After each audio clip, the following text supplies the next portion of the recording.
Was your partner supportive of you breastfeeding, or was it not a thought to him? He wasn't unsupportive of me breastfeeding, but because I wasn't very well after the birth, he was just more anxious about getting me back together and everything being fine. He's from a family where actually there haven't been any children for 30 years. So he didn't really know what to expect or not, and all he wanted was everything to be okay. So when these people who are more experienced are there saying, oh, you know, it's not a failure, he just kind of followed their lead, really.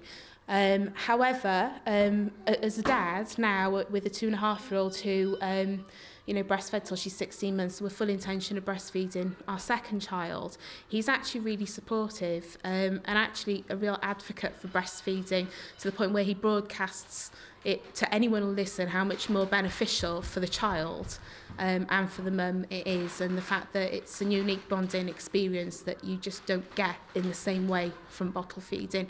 You can still bond with your baby, but the bonding is very different. And so with your second child now, and with your family history of those who didn't want you to breastfeed the first time, are you feeling that you need to explain to them what you're going to plan to do the second time, or are they thinking, well, maybe we just won't talk about that? I'm kind of working with the next generation, actually.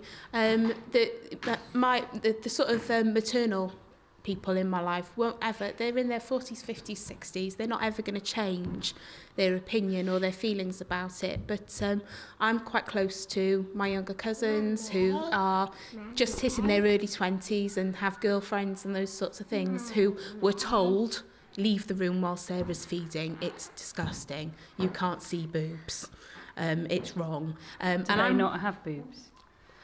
Yeah, they absolutely do have boobs. But, it's kind of, I'm working with them. So I'm off to see my family this weekend. And with both of those boys, I'm going to be talking about, right, when this baby comes, we're going to be feeding naturally again. And actually, do you know what? I don't want you to feel uncomfortable, and I don't want you to be thinking about what other people say, because you're the godparent of one child and you're going to be the godparent of the other. And actually that means being hands-on and being involved. And do you know what? It'd be really nice if you want to sit next to me on the sofa while I'm feeding the baby, and you can interact with the baby and me at the same time. And actually it's nothing to be embarrassed about. It's not rude. And just really trying to not force my views on other people, because everyone has choices, and that's a really massive input. Breastfeeding was my choice.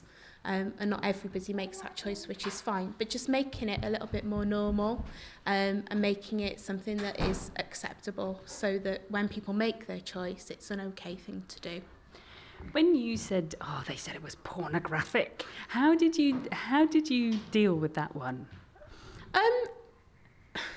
It was one of those, at the time, I was quite bemused. When I was pregnant, I was quite bemused by the fact they thought it was pornographic, especially as I've got a mum and an aunt who were quite happy to go topless on the beach when we were growing up. So the irony really is quite bemusing, to be quite honest. But I think that for a lot of people, in society, boobs are something which is seen as a sexual thing. They're seen as something which is about your femininity and things like that, when actually, yes, they are about those types of things, but they're also about nurturing and feeding babies. So I think, really, I have a bit more of a balanced view, I think, is probably the most thing, because they are all those things as well.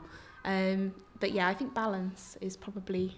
But I'm still quite bemused by it. And did you feel that when you were feeding in public that you were exposing yourself, you were putting yourself in a kind of vulnerable position and exposing yourself whilst you were feeding your child? From time to time, yes, but in the majority of terms, no. I'm a quite large-chested lady, so for those of us who are well endowed in that area, actually discreet feeding can be quite difficult, but it's about how you find ways around that. I used a sling when I was feeding in coffee shops and things like that, so the baby would sit in the sling, which would give me support for my back, keep the baby nice and warm because I had a winter baby, and no flesh was on show whatsoever, to the point where someone actually came up to me and said, "Oh, let's have a look at your new baby," pulled back the sling and got an eye full of boob, which I think made them more uncomfortable than it did me. But it's so discreet that people actually don't realise that's what you're doing.